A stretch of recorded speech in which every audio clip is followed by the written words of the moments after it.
Old Grognard says, let's learn how weapon proficiencies work in 2nd edition AD&D. In this video, I'm covering how the weapon proficiency system works in 2nd edition AD&D. I debated including weapon specialization, but weapon specialization is a topic that really deserves its own video, so I'm just going to stick with weapon proficiency for now. The source material I'll be referencing is the player's handbook. There are some later books that expand the weapon proficiency rules in 2nd edition, but this is how it works in the basic core version of the game.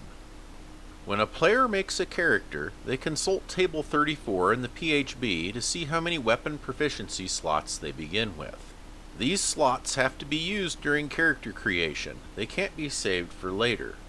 They also can't be traded for non-weapon proficiency slots, and non-weapon proficiency slots can't be traded for weapon proficiency slots. They're two different things and they don't mix.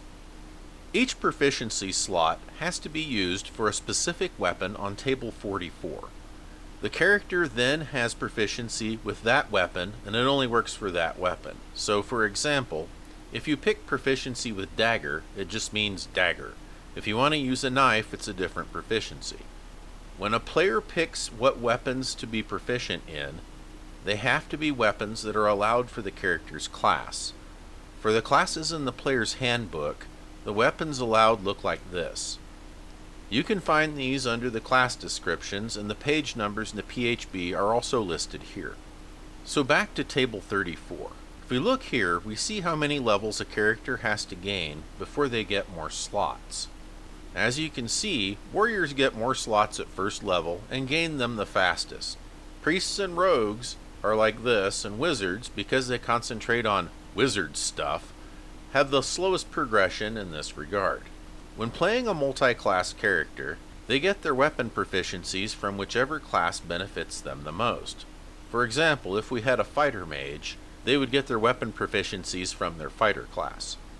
So what does being proficient in a weapon actually do versus not being proficient?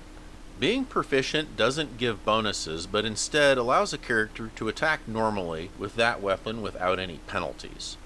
If they aren't proficient, it causes them to have a penalty to their attack roll, and we can see that here in this column. But what if a character is proficient in a weapon that is similar to what they're trying to use?